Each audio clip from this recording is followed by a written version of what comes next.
life journey, you are welcome and wanted here.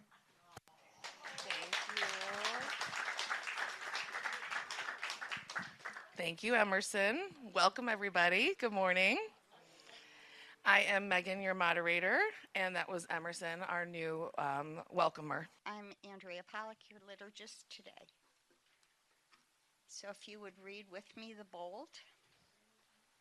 We come from lives that are full of schedules, responsibilities, distractions, and demands. Here we set them aside and make room simply to be. We have hurried through another week, moved from one obligation to the next. Here we pause and remember that our worth is not measured by what we accomplish. We have overlooked ordinary moments, forgotten simple joys, and rushed past one another. Here we choose to be fully present to ourselves, to our neighbors, and to the sacred moment. May we give ourselves the grace to rest, the courage to listen, and the gift of our full attention. May we be present to ourselves, to one another, to the Spirit who gathers us. Let us worship together.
Last summer, I took a sociology course at Bowling Green State University with Dr. Margaret Weinberger called Social Problems in the United States.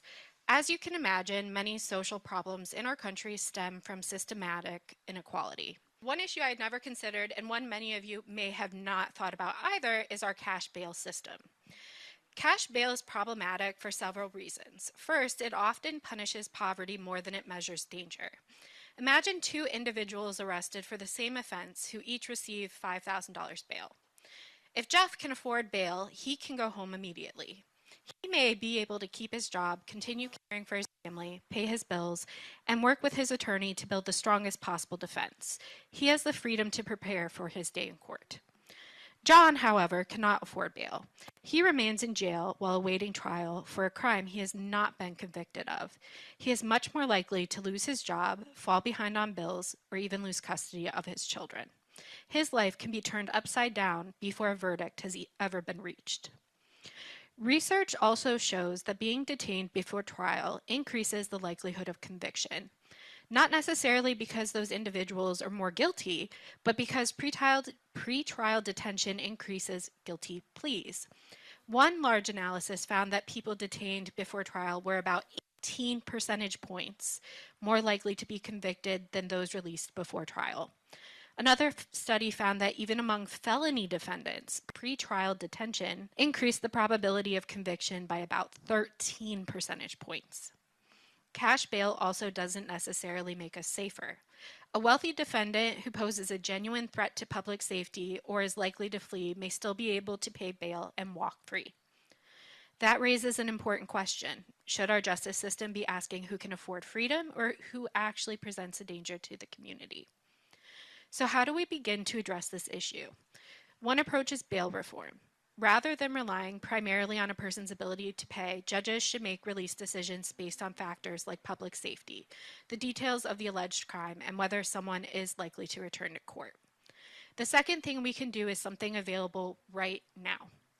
The Bail Project is the nation's largest nonprofit bail fund. They identify low-income defendants with bail set, pay that bail, provide court reminders, transportation, and connections to voluntary support services. When a case concludes, the bail money is refunded and used again to help someone else. To date, the Bail Project has helped release more than 36,000 people, prevented approximately 1.4 million days of unnecessary pretrial detention, and reports that more than 90% of the people they assist appear for their court dates. Perhaps the most interesting part is the money itself is not the whole story. Independent research has found that simple interventions like court reminders, transportation assistance, and support services improve court appearance rates nearly as much as financial incentives. Sometimes people don't miss court because they intend to flee. They miss court because life is complicated, transportation falls through, or they simply lose track of a date while trying to survive. Studies of several jurisdictions have reduced their reliance on cash bail, have generally found high court appearance rates, significant reductions in jail populations, and little evidence that the reforms themselves led to increase in overall crime. Justice should never depend on the size of someone's bank account. If two people are accused of the same crime, the question shouldn't be who can afford freedom. It should be what keeps our community both safe and fair. Supporting organizations like the Bail Project and advocating for thoughtful bail reform are two ways we can work towards a just system that reflects both compassion and accountability. All right. Well, thank you, Linda, for that moment of social justice. Now is the time where I invite you all to share gifts. So on the bulletin, there is our QR code. I think there's also a basket back there to share gifts as well. So if you feel so moved, go ahead and do that.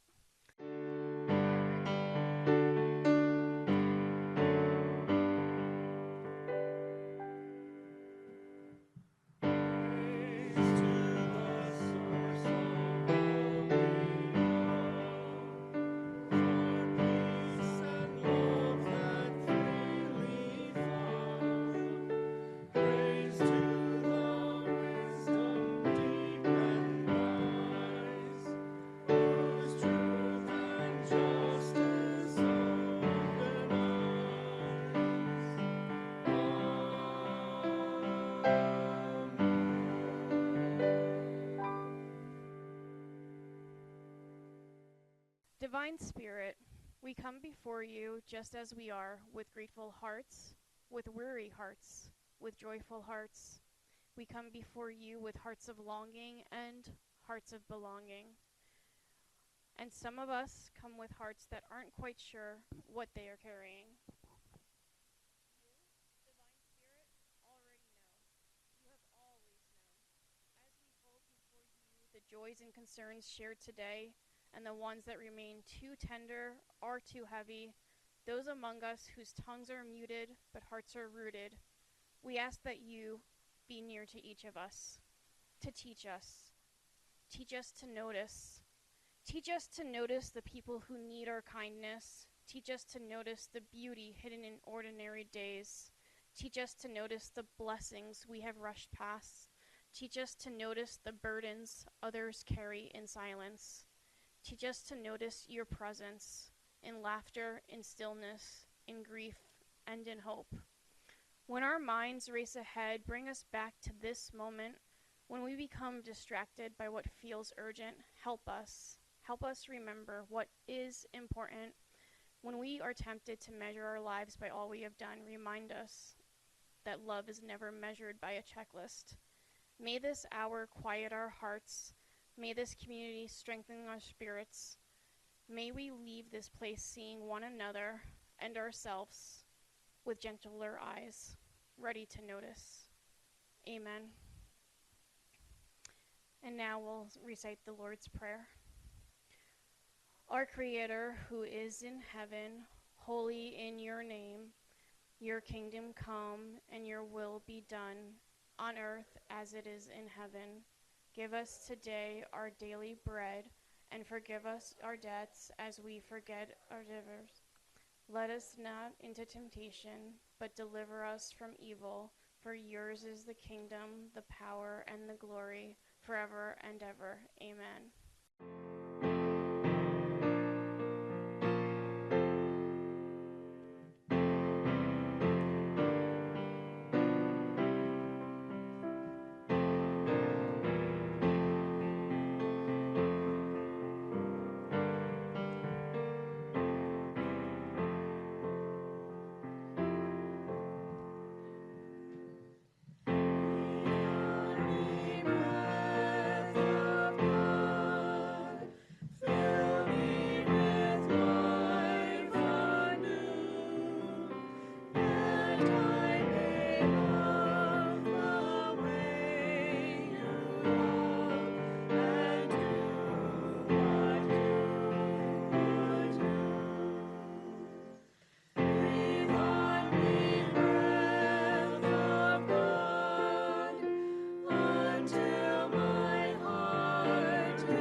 So this is the ancient reading is from Ecclesiastes. Thank you. 7 verses 1 through 6, and I reviewed it, obviously not well, but and it really threw me for a loop. So, a good name is better than fine perfume, and the day of death better than the day of birth. It is better to go to a house of mourning than to go to a house of feasting, for death is the destiny of everyone, and living should take this to heart. Frustration is better than laughter, because a sad face is good for the heart. The heart of the wise is in the house of the mourning, but the heart of fools is in the house of pleasure. It is better to heed the rebuke of a wise person than to listen to the song of fools. Like the crackling of thorns under the pot, so is the laughter of fools. This too is meaningless. And the modern reading comes from a 2001 commencement speech by Fred Rogers. Early in the morning of every workday, before I even get to my office, I see someone who influences me greatly. He's the locker room attendant, Jeff. We recently celebrated Jeff's 25th anniversary working at the pool. 25 years cleaning sinks, sorting towels, and caring about everybody. A few weeks ago, I told Jeff about writing this commencement speech, and I asked him what I should say. He said, tell them to be glad of who they are. They might get to be president, or a teacher, or a doctor, or just themselves, whoever they are. Everybody can do something. And he went right back to scrubbing the showers. Blessed are the pure in heart, to appreciate our life and do what we can do so others might appreciate theirs. Thank you, Andrea. I threw you for a loop, but it threw me for a loop. So I stumbled upon this passage one day. I opened up the Bible in the back of the pew here, and it just happened to be there. So my response, bruh, what? Life is meaningless? So, I mean, you all heard it. You heard when Andrea read it. You see it printed in your agenda. It all ends with meaningless. Well, that's depressing. I mean, imagine someone recommending a book to you. Hey, you should read Ecclesiastes. Well, what's it about? Oh, basically that everything is meaningless. Yeah, I think I'll stick with Garfield. But that's kind of the reputation. If any of you have ever heard of Ecclesiastes, like, isn't that the reputation? Okay. Well, the book itself is from Solomon, who of the time was thought of as a scholar, a wealthy person. He had everything he could ever want. He had lived all these experiences, gone through all these different lives, had money, had women, had fame, had fortune, had family, had every animal, land, anything you could possibly think that you desire. And that is this person who's writing this. And you don't think he's going to say, well, it's meaningless. But you hear it. Meaningless, meaningless. Everything is meaningless. That's not exactly the verse that you think you're going to have embroidered on a pillow in your house. It's not even the thing you think you're going to hear at church, right? But it's not really what the book of Ecclesiastes is trying to say. And if it is, if it really is if the book is trying to say, then why is it in the Bible, right? Because it's not. Like, so seriously, think about it. If that was the message, if the message was simply nothing matters, why would we preserve it? Why would we spend centuries copying it by hand? No Control C, no Control V, can't copy paste. There's no printing press. It's just quills and ink, dipped time and time again until the words form. Is that meaningless? So why make sure generation after generation kept reading this?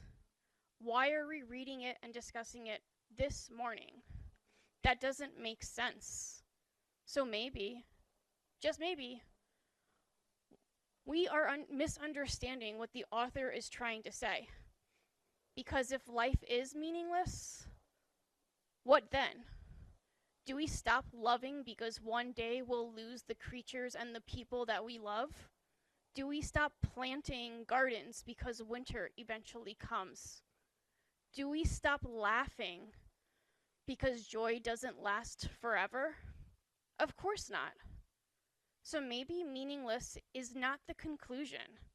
Maybe it's the question. Maybe Ecclesiastes starts by taking away all the things that we think life gets meaning from, so that we're eventually forced to ask, what then? Our reading today begins with a sentence that seems simple enough. A good name is better than a fine perfume. But I got stuck. I got stuck on that. Not on a good name, on the perfume. Why perfume? Now, seriously though, like, why not gold? Why not myrrh? Why not silver? Why not land? Why not a nice camel? Like, why perfume?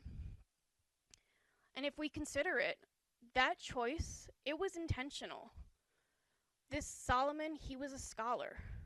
The perfume, the right perfume, is wonderful. And back then, it was extremely expensive and known only to those wealthy, like Solomon. And people notice perfume. They notice it immediately. It fills a room. But eventually, the scent disappears. You can't hold on to it. It does not last. And maybe that's the comparison. What do you want people to remember? Is it the expensive things that surrounded your life? Or was it the kind of person that you were? Because one of those lasts a lot longer than the other. Then Solomon, he gets even stranger. It is better to go to the house of mourning than to go to the house of feasting. Really? Better? I mean, who chooses a funeral over a party? Nobody ever gets an invitation that says, hey, congratulations, Steve's dead. You're invited to the funeral. Casual attire only. That's not what he's saying. He's not saying that parties are bad. He's asking what each place teaches us. Think about it. You leave a birthday party talking about the cake, or the music, or who won the cornhole tournament, right? But you leave a funeral and you're asking entirely different questions. Am I spending enough time with my family? Have I told the people I love that I love them? Do they realize that I love them? Am I doing enough? What do I want people to say about me when I'm gone?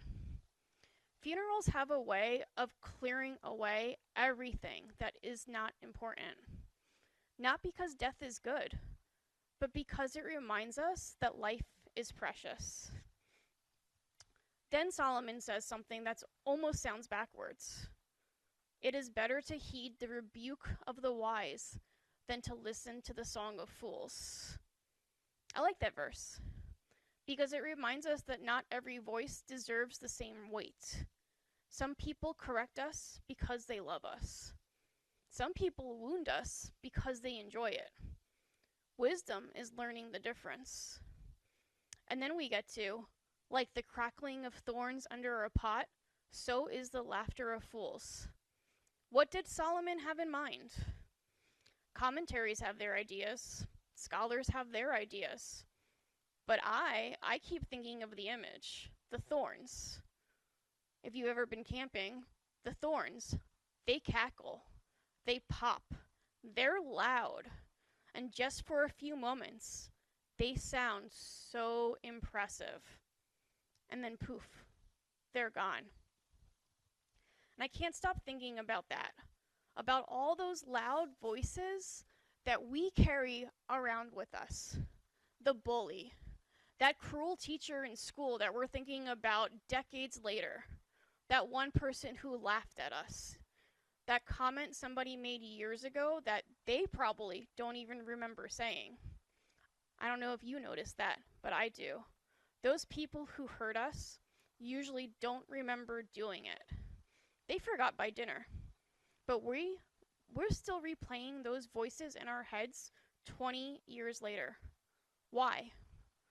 Why do we give permanent residence to temporary noise? Permanent residence to temporary noise. Why do we allow them to live rent-free in our minds? At least make them pay the electric bill. Some of us have built entire rooms in our hearts for people who are only passing through our lives. We let one cruel laugh become our inner voice. One careless comment becomes the story that we tell ourselves. One person decides we're not enough, and somehow that becomes our autobiography. Maybe Solomon is inviting us to ask, why? Why should the laughter of fools become the soundtrack of our lives? If we stop believing every voice that tears us down, what then? If we stop measuring ourselves by people who never truly knew us, what then? If we stop chasing everyone's approval, what then? Well, maybe we finally have room to hear the voices that matter. The voice of wisdom, the voice of people who love us enough to tell us the truth. The quiet voice of the Spirit reminding us who we are. And then I think about our modern reading. Fred Rogers, Mr. Rogers' Neighborhood. Well, he didn't tell a story about a celebrity. He didn't talk about himself. He told a story about Jeff, a man who cleaned locker rooms. He folded towels, scrubbed showers. When Fred Rogers asked him what he should tell graduating students, Jeff said, "Tell them to be glad of who they are, because everybody can do something." And then Jeff went right back to work. Jeff never became famous, but he became unforgettable. Why? because people rarely remember the people who smelled the nicest. They remember the people who made them feel seen. People rarely remember who had the fanciest title. They remember who was kind, who showed up, who listened, who cared. A good name. Not because it was loud, because it lasted. And maybe that's what the book of Ecclesiastes has been asking us all along. Not whether life has meaning, but whether we've been looking for meaning in the things that were never meant to last. So, if popularity fades, what then? If possessions fade, what then? If the laughters of fools fades, what then? Maybe what's left is exactly what's mattered all along. A good name, a faithful heart, a life that people noticed, a life that loved well, a life that lived well. Maybe wisdom isn't found in chasing what makes the most noise. Maybe wisdom is found in becoming the kind of person people remember long after that noise is gone. And if we finally take time to recognize that life is finite, what then? Maybe we finally start living. Maybe we stop waiting for the right time to wear that sequin dress. Maybe we stop putting off that vacation we've always wanted to do. I know that Andrea and Luann are both going on vacation. Maybe we finally tell people we love them while they're still here to hear it. Maybe we watch one more sunset instead of one more episode. Maybe we put down that phone. Maybe we notice the ordinary moments that one day we'll wish we had back, because here's the thing. We all know that life is finite. We know it. We just don't live like we know it. We live as if it's always going to be another Tuesday, another Christmas, another phone call, another chance to say, I'm sorry, another chance to say thank you, another chance to become the person we've always wanted to be. But Ecclesiastes quietly reminds us, don't assume there will be another. Not to make us afraid, but to make us awake. Because once you understand that your days are numbered, those days, they stop being ordinary and they become precious.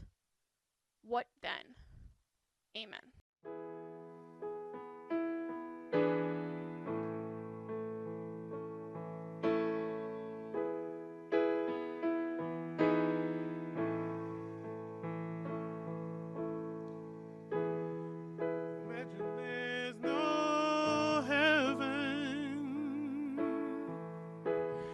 It's easy if you try. No hell below us, above us only skies. Imagine all the people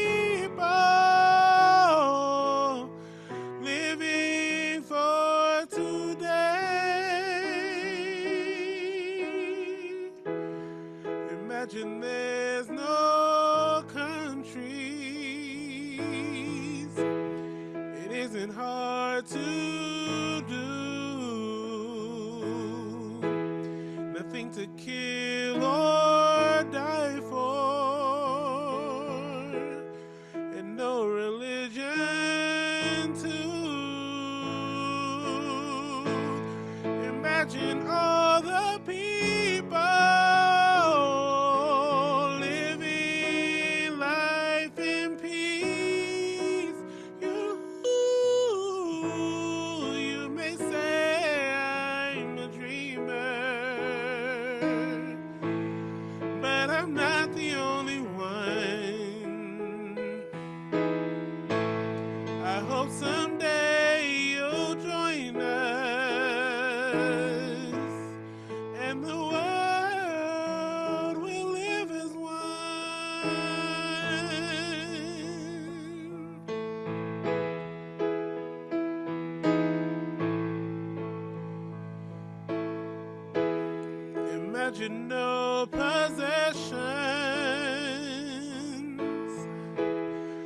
wonder if you can. No need for greed or hunger. A brotherhood of man. Imagine all the people sharing all the world. You may say I'm a dreamer, but I'm not the only one. I hope someday you'll join us, and the world will live as one. You may say I'm a dreamer, but I'm not the only one. I hope someday you'll join us, and the world will live as one.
Thank you.